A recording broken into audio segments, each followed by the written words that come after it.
नमस्कार विद्यार्थी मित्रांनो, बघा chapter 3 circle class 10th SSC board Maharashtra problem set 3. विद्यार्थी मित्रांनो, बघा आपण सर्कलमधलं पूर्ण आणि व्यवस्थित घेतलं. आता आपण शेवटच्या दुसऱ्या टप्प्यात आहे, म्हणजे अजून आता 2च टप्पे राहिले. याच्यानंतरचा एकच व्हिडिओ तयार होईल. ओके, आणि आपण व्यवस्थित पार्ट वाईज तयार केलं. विद्यार्थ्यांनी बोर होऊ नये, जास्त लेंथी व्हिडिओ बनवले नाही. 3 प्रॉब्लेम 4 प्रॉब्लेम, म्हणजे तुम्हाला जसं वर्गामध्ये जेवढ्या पिरियडमध्ये शिकवल्या जातं तेवढ्याच पिरियडमध्ये जेवढे प्रॉब्लेम होतात तेवढेच मी कवर करण्याचा प्रयत्न केला. ओके विद्यार्थी मित्रांनो, म्हणजे मी माझे व्हिडिओ तयार करताना एक गोष्टसुद्धा पाळली विद्यार्थी मित्रांनो, की विद्यार्थी मित्र बोर होऊ नये.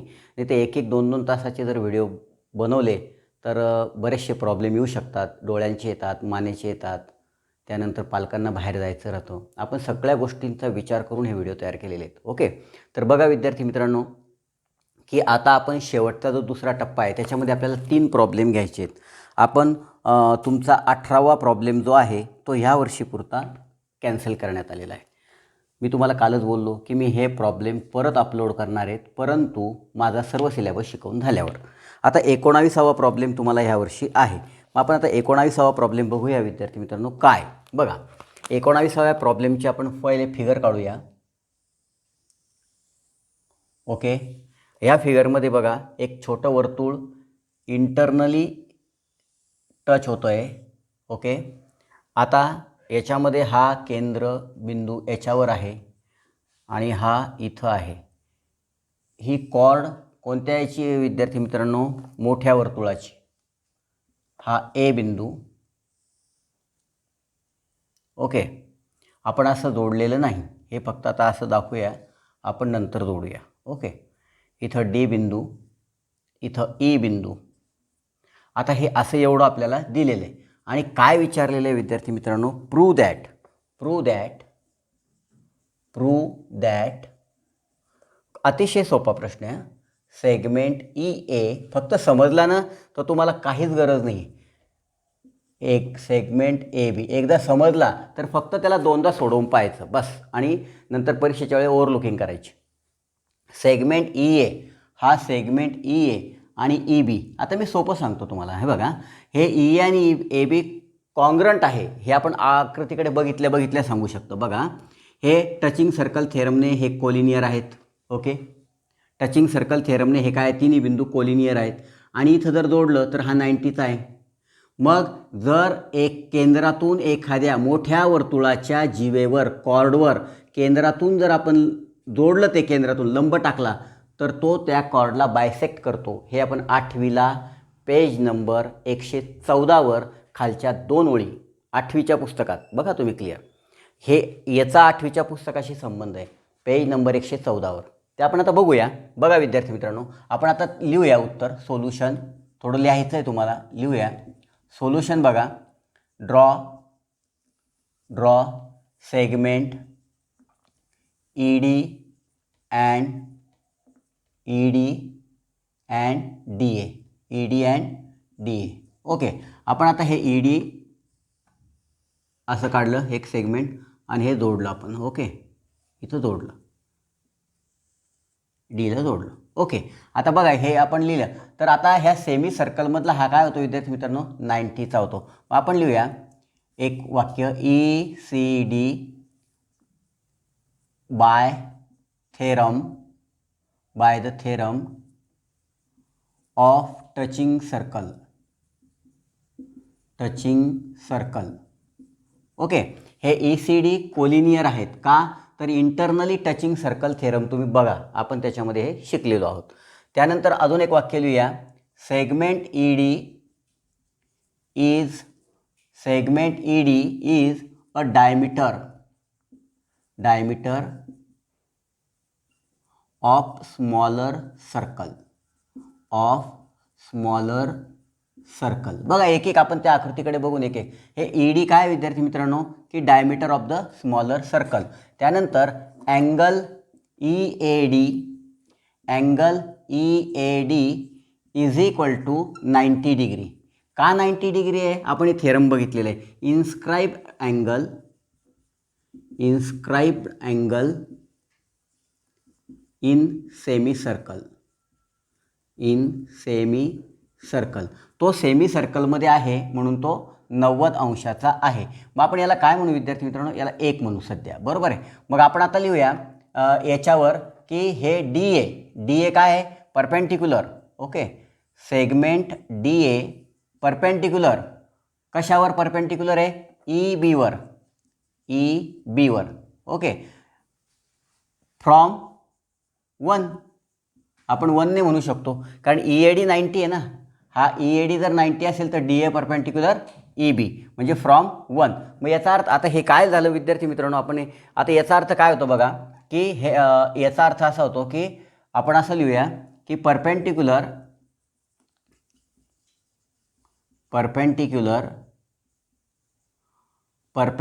काय लिहू आपण, perpendicular drawn from the centre, perpendicular drawn from the centre कशावर विद्यार्थी मित्रांनो, टू इट्स कॉर्ड, बरोबर आहे.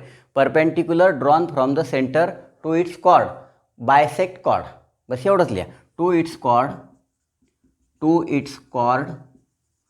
Bisect chord. हे जे वाक्य आहे ना विद्यार्थी मित्रांनो, 8वीच्या सर्कल धड्याच्या पेज नंबर 114वर असं वाक्य खालच्या 2 ओळी लिहिलेले आहेत. मी तिथंच बघितलं आणि हे बघितलं की perpendicular drawn from the centre हे असं वाक्य लिहिलं की आपल्याला त्याचं काय होतं की बुवा जो परपेंडिक्युलर केंद्रामधून कॉर्डवर टाकला जातो तो कॉर्डला बायसेक्ट करतो. म्हणजे याचा अर्थ काय झाला, hence prove EA is equal to AB, segment EA congruent segment EB. बघा विद्यार्थी मित्रांनो, काय आहे का याच्यामध्ये, फक्त 8वीच्या पुस्तकाच्या आधारावर आणि सेमी सर्कलमध्ये 90 अंशाचा कोन तयार होतो या 2 गोष्टीच्या आधारावर आपण हे प्रूव्ह केलं की EA आणि सेगमेंट AB हे कॉन्ग्रंट आहेत. ओके विद्यार्थी मित्रांनो, चला आपला 19वा प्रश्न हा संपलेला आहे, 19वा. ओके, चला आपण आता 20वा घेऊया. 20वा आहे का बघू आपण. हो आहे, 20वा पण आहे आणि 21वा पण आहे, 22वा कॅन्सल केलेला आहे. चला बघूया प्रॉब्लेम सेटमधला 20वा प्रश्न. आता काही फिल इन द ब्लँक्स, आपल्याला रिकाम्या जागा भरायच्या आहेत. आता आकृती दिलेली आहे का, यस आकृती पण दिलेली आहे. आपण पहिले आकृती काढू, ड्रॉ द फिगर फर्स्ट. बघा,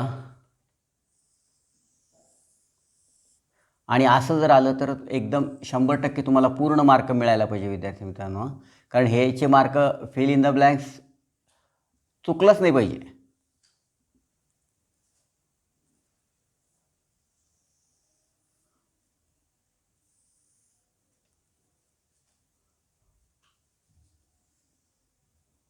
ACOD आणि B. ओके विद्यार्थी मित्रांनो, चला आपण आता पहिलं बघूया. ड्रॉ सेगमेंट OD असं लिहिलेलं आहे. पुस्तकात लिहिलेलं आहे, फक्त आपल्याला त्या जागा भरायच्या आहेत रिकाम्या. Draw segment OD. ओके, आणि मग angle ACB is equal to box आहे. ओके, आणि पुढे काय लिहिलेलं आहे, आता मी पुढचं लिहित नाही, पुढे लिहिलेलं आहे angle is inscribed in semi circle. Okay, ACB अर्धवर्तुळात, आता याच्या आधीचं याच्यात बघितलं बघा, हा 90चा कोण आहे. ACB is equal to 90 degree, पहिलं आहे 90 डिग्री. आणि पुढे दिलेलं आहे अँगल, लिहून टाका विद्यार्थी मित्रांनो, inscribed in semi circle. Okay, हे वाक्य तुमच्या पुस्तकात दिलेलं आहे. 2 नंबरला आहे DCB. हे दिसतंय ना आपल्याला फक्त हे बॉक्स भरायचे आहेत, बाकीचं जसंच्या तसं लिहायचं आहे. तुम्हाला परीक्षेतसुद्धा बिलकुल असं स्ट्रक्चर तयार करायचं आणि फक्त याच्यामध्ये बॉक्ससुद्धा पेन्सिलने तयार करायचे विद्यार्थी मित्रांनो, बॉक्ससुद्धा पेन्सिलने तयार करायचे परीक्षेत आणि पेनाने भरायचे. ओके, चला DCB इज इक्वल टू, दुसरा बॉक्स आहे बघा DCB. हा DCB. आता हा मी 45 लिहिला, कारण गणितामध्ये काय दिलेलं आहे, CD is the bisector of angle C. म्हणजे हा CD जर बायसेक्टर असेल ACBचा तर हा 45 आणि हा 45, म्हणजे आपल्याला एवढंही कळतं की बायसेक्ट हा अँगलचे दोन भाग करतो. म्हणजे पुढे लिहून टाका C D is the bisector, C D is the bisector हे लिहून टाका विद्यार्थी मित्रांनो, मी लिहित नाही हां. C D is the bisector of angle C. Okay, आता पुढची रिकामी बघा जागा, M is equal M measurement of arc D B बघा इज इक्वल टू पुन्हा बॉक्स. आता याला आपण एक मिनटं बॉक्स नंतर काढू कारण मोठं जर असेल. इन्स्क्राइब्ड अँगल थेरम काय करणार विद्यार्थी मित्रांनो, बघा ए डी बी हा आर्क डी बी हा आपल्याला आर्क डी बी पाहिजे, हा आर्क डी बी पाहिजे. आता विद्यार्थी मित्रांनो एक लक्षात घ्या, हा डी बी किती आहे, हा जर 45 असेल, हा 45 असेल इन्स्क्राइब्ड अँगल, तर हा डी बी त्याच्या दुप्पट असतो. म्हणजे हा किती असेल 90. आणि हा जर 90 असेल तर हा त्याच्या हाफ असतो 45. म्हणजे inscribe angle is the half of corresponding arc and corresponding arc is the twice of inscribe angle, हे आपल्याला माहिती आहे. ओके, मग आपण याच्यातही भरूया 90 डिग्री तिसऱ्या याच्यातही. ओके विद्यार्थी मित्रांनो, अशा प्रकारे आपले 3 कॉलम भरून झाले. मग अँगल डी ओ बी, आता डी ओ बी हा बघा, हा डी ओ बी, मग डी ओ बी हा सेंट्रल अँगल आहे म्हणजे 90चाच असेल. Okay, D O B central angle आणि करस्पॉन्डिंग आर्क हा 90, हा 90च असेल कारण हा 90 आहे, हा 90. म्हणजे आपल्याला मेजरमेंट ऑफ अँगल हे समजून घ्या विद्यार्थी मित्रांनो. लिहिता तर येणारच आहे तुम्हाला, 100% लिहिता येणार आहे 90 डिग्री. पण ज्यावेळी आपल्याला उत्तर लिहिता येतं ना त्यावेळी सगळ्यात मोठी आनंदाची गोष्ट असते, सगळ्यात मोठी. आणि ते गणिताचं उत्तर म्हटलं तर खरंच सांगतो मी तुम्हाला खूप आनंद होतो आपल्याला लिहिता. बघा segment O A congruent segment O B, segment O A. Okay एक मिनटं हां, सेगमेंट आपल्याला काय बघायचं आहे बघा, segment O A congruent segment O B. काय विद्यार्थी मित्रांनो segment O A, radii of same circle. Okay, काय कॉन्ग्रंट दाखवलेलं आहे ते, radii of same circle. Okay लिहू इथं segment O A congruent segment O B, त्याचं कारण काय लिहाल, radii of same circle. Okay, same circle, फक्त हे कारण लिहा, radii of same circle. Okay विद्यार्थी मित्रांनो, व्यवस्थित लिहू जर radii of same circle. Okay विद्यार्थी मित्रांनो, लक्षात आलं. आता बघा पुढे काय, line O D is, line O D, आता ओ डी इज परपेंडिक्युलर, बरोबर आहे, perpendicular bisector, perpendicular bisector of segment A B. का तर हे बघा इथं तुम्हाला दिसतं 90चा परपेंडिक्युलर, आपण का सांगतोय कारण इथं 90चा अँगल आहे म्हणजे इकडे 90चा आहे, लिनियर पेअर आहे. म्हणजे perpendicular bisector of segment A B, म्हणजे सगळ्यात शेवटची रिकामी जागा आहे perpendicular, perpendicular bisector. Okay, perpendicular bisector of segment A B दिलेलं आहे. ओके विद्यार्थी मित्रांनो, अतिशय सोपा प्रश्न आहे की नाही. बघा तुम्ही जर फिगर वाचता आली, आपल्याला फिगर वाचता येणं हे फार महत्त्वाचं आहे. अशा प्रकारे आपला 20वा पण क्वेश्चन पूर्ण झालेला आहे प्रॉब्लेम सेटमधला. आता आपण सगळ्यात महत्त्वाचा प्रश्न बघूया 21वा, की जो परीक्षेला माझ्या मते तरी येऊ शकतो. ओके चला बघूया. आपण गेस करत असतो विद्यार्थी मित्रांनो, काही जे आपल्याला जॉमेट्री काय शिकवते की गृहीतक म्हणजे काय, गृहीत धरणे.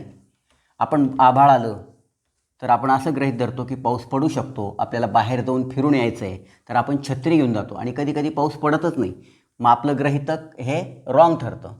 पण बऱ्याच वेळा आपले गृहीतक हे खरे ठरतात आणि खरे ठरणं हेच आपलं ह्या परीक्षेच्यावर अवलंबून असतं. की आपण ज्यावेळी अभ्यास करतो त्यावेळी मागच्या प्रश्नपत्रिका, आपला अभ्यास, सरांनी सांगितलेलं महत्त्वाचं, आणि आपण ज्यावेळी अभ्यास करतो प्रत्यक्ष तर आपल्याला काय वाटतं, तर बरोबर तुम्हाला जर प्रत्यक्ष अभ्यास करत असाल तर तुम्हाला कळतं की हा प्रश्न वेटेज आहे, या प्रश्नाला हा प्रश्न येऊ शकतो, हे गृहीत आहे. म्हणजे तुम्ही काय करता, त्या प्रश्नाला वेटेज देता आणि बऱ्याच वेळा 70% सिलेबस आपला हा गेसमध्ये येऊ शकतो.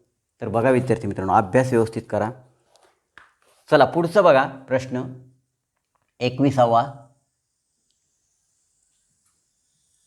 ओके, आता एक दिस इज द कॉर्ड, फार महत्त्वाचा प्रश्न आहे. आपण आता व्यवस्थित घेऊया. एम आणि एन आणि इथं केंद्र आहे आणि हा क्रॉस आहे, that is not perpendicular. Okay.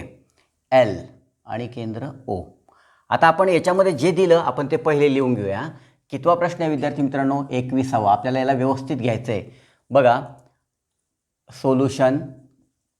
आता जे पुस्तकात दिलेलं आहे विद्यार्थी मित्रांनो, ह्या प्रश्न एवढं दिलेलं ना, एवढं आपण सगळं लिहून टाकू. Segment M N is a chord okay of a circle okay with center O. त्यानंतर MN is equal to 25. L is a point. L is a point on chord. आणि हे वाचताना काय करायचं, लिहिताना इकडे बघायचं. Segment MN is a chord of a circle with centre O. Okay. Segment MN ही कॉर्ड आहे, सेंटर O आहे. पहिले वाक्य MN is equal to 25. MN ही 25 दिलेली आहे. L is a point on chord. आणि काय दिलेलं आहे? Point on a chord such that किंवा नका लिहू सच दॅट, फक्त असं लिहा. ML is equal to ML हे 9 दिलेलं आहे. ML इज इक्वल टू 9 आणि डिस्टन्स ऑफ OL कॉमा इथं मध्ये OL इज इक्वल टू 5 म्हणजे हे 5 दिलेलं आहे. बघा आपण ज्यावेळी लिहितो ना विद्यार्थी मित्रांनो हे, त्यावेळी आपण आकृती वाचत असतो आणि आपल्याला जवळपास 50% गणित आपल्याला इथं समजून जातं. आपल्याला फाइंड द रेडियस. आपल्याला काय काढायचं आहे विद्यार्थी मित्रांनो? आर, रेडियस काढायची. ओके. आता बघा विद्यार्थी मित्रांनो ह्या गणितामध्ये आपण काय करणार आहे? Draw segment OA. आता इथं काय करणार आहे आपण? Draw segment OA. पण सेगमेंट OA कशी काढणार आहे विद्यार्थी मित्रांनो? आपण परपेंडिक्युलर काढणार आहे. ओके. दिसतंय तुम्हाला हे? बघा ही इथं OA आपण इथं काय करू? इथं आपण याला परपेंडिक्युलर टाकू. मग मी इथं लिहितो, मी काय करतोय ते draw segment OA perpendicular chord MN. Okay. मग आता ही 90 अंशाची झाली आणि आपल्याला हे पण माहिती आहे विद्यार्थी मित्रांनो की केंद्रातून जर कॉर्डवर लंब टाकला, आपण याच्या आधीच्या याच्यामध्ये लिहिलेलं आहे विद्यार्थी मित्रांनो. ओके. आपण याच्यात आधीच्या याच्यात लिहिलेलं आहे की perpendicular drawn from the centre to the chord. तो बायसेक्ट कॉर्ड काय होते? बायसेक्ट. मग आपण इथं आता काय दिलं? OA. Segment OA is perpendicular and join ON. Okay. Join ON. Okay विद्यार्थी मित्रांनो, इथपर्यंत मला असं वाटतं आपला पहिला पार्ट तुम्हाला समजला. ओके. आता मी याला मिटवतोय. ओके. मी तिथं लिहिलेलं आहे. आता इथं 5 लिहून घेतलं, मी इथं 9 लिहून घेतलं, ML दिलेली आहे. आता बघूया आपण पुढचं बघूया आता. ओके. याला मिटवू विद्यार्थी मित्रांनो. हा आपला पहिला पार्ट झाला. आता बघूया पुढच्या याच्यामध्ये काय लिहायचं विद्यार्थी मित्रांनो. आता याच्यामध्ये AM ही जी आहे AM is equal to AN. काय विद्यार्थी मित्रांनो? बघा AM is equal to AN is equal to half of MN. असं का म्हटलं मी? Half of MN. AM हे AM is equal to AN ही. मग आपण याला कारण लिहू शकतो.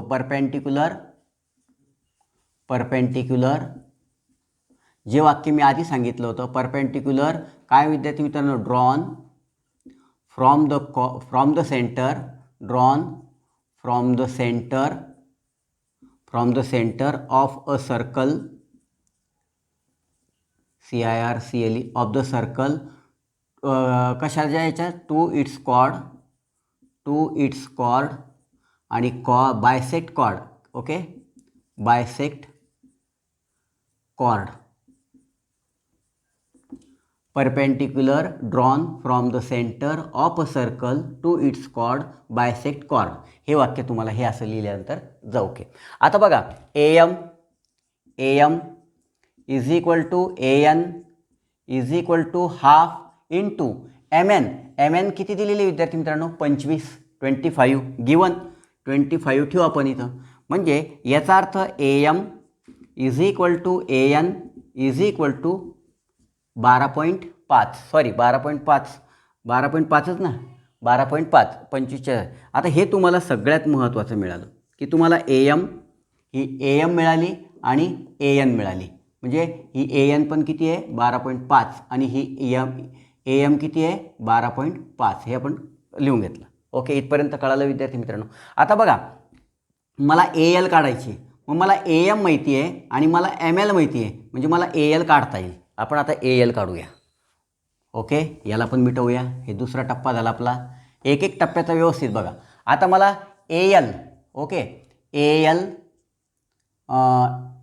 AM हे AM is equal to AL plus ML. Okay, मग AM किती विद्यार्थी मित्रांनो 12.5 बरोबर AL काढायची आहे. AL प्लस ML किती आहे 9. ओके, मग आता AL is equal to 12.5 minus 9 म्हणजे AL इज इक्वल टू 12.5 मधून 9 गेले 10 11 12 3.5. ओके, AL मिळाली 3.5 AL. ओके, ही 3.5 मिळाली. मग आता ही 3.5 मिळाली आणि हा OAL हा काटकोन त्रिकोण आहे. बरोबर आहे. आता बघा in triangle OAL comma angle OAL is equal to 90 degree.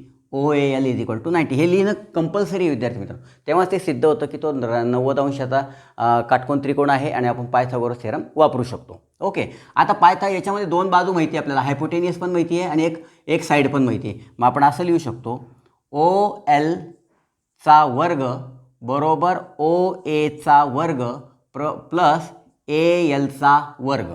Okay, OL काय विद्यार्थी मित्रांनो 5 म्हणजे 5चा वर्ग OA चा वर्ग प्लस AL काय आहे 3.5 चा वर्ग. ओके, म्हणजे 5चा वर्ग 25 बरोबर OA चा वर्ग प्लस 3.5 चा वर्ग. मग आपण काय करू 35 चा वर्ग काढून घेऊ. 5चा वर्ग 25 आणि 4 त्रिक 12 3 चौक 12 म्हणजे 12.25. ओके विद्यार्थी मित्रांनो, हे 12.25 आहे. लक्ष द्या इकडं थोडंसं.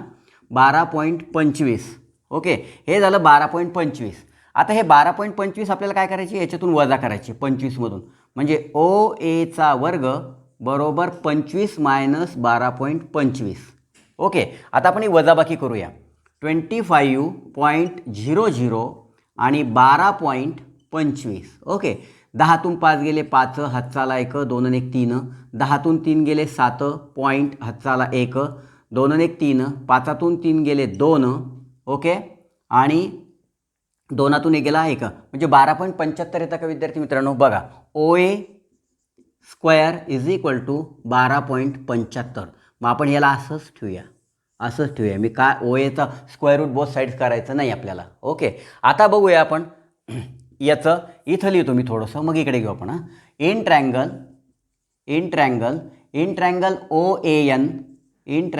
OAN comma angle OAN is equal to 90 degree. आता इथं आपण काय लिहिलं इथं पायथागोरस थेरम लिहिलं नाही विद्यार्थी मित्रांनो. असं लिहायचं पायथागोरस थेरम म्हणजे आपलं उत्तर चांगलं दिसतं. इथं लिहून टाकायचं हे hypotenuse square is equal to square of both sides the sum of both sides. Okay, आता याच्यात काय लिहिणार आपण OAN. आता हे तुम्हाला माहिती पडली OA किती आहे OA 12.5 चा वर्ग. नंतर ही पण माहिती आहे तुम्हाला AN 12.5 आहे आणि तुम्हाला आता हा हे काढायचं आहे म्हणजे परत तुम्हाला हायपोटेनियस काढायचं आहे म्हणजे रेडियस काढायची. मग आपण लिहू शकतो ON चा वर्ग बरोबर OA चा वर्ग प्लस AN चा वर्ग. ओके, AN चा वर्ग बरोबर ना, AN चा वर्ग. मग ON चा वर्ग किती आहे विद्यार्थी मित्रांनो काढायचं आहे तुम्हाला. ON चा वर्ग OA चा वर्ग माहिती आहे तुम्हाला OA वर्ग म्हणजे 12.75. मग मी इथं 12.75 ठेवलं. ओके, AN किती आहे 12.5 चा वर्ग. ओके, आता आपण करूया इकडे लिहू ON चा वर्ग बरोबर 12.5 चा वर्ग किती होतो विद्यार्थी मित्रांनो 12.5 चा वर्ग. बघा 12.5 चा वर्ग कसा काढायचा. हे 5 आहेत 125 घेऊया आपण. 12.5 ला काय करू 125 घेऊ. या 5 चा वर्ग काढू आपण 25 आणि 12च्या पुढची संख्या कोणती आहे 13 म्हणजे 13 गुणिले 12, 12 12 12 2 24, 12 36, 12 36ला 6, हातच्याले 3, 12 1 12, 13 14 15, 156.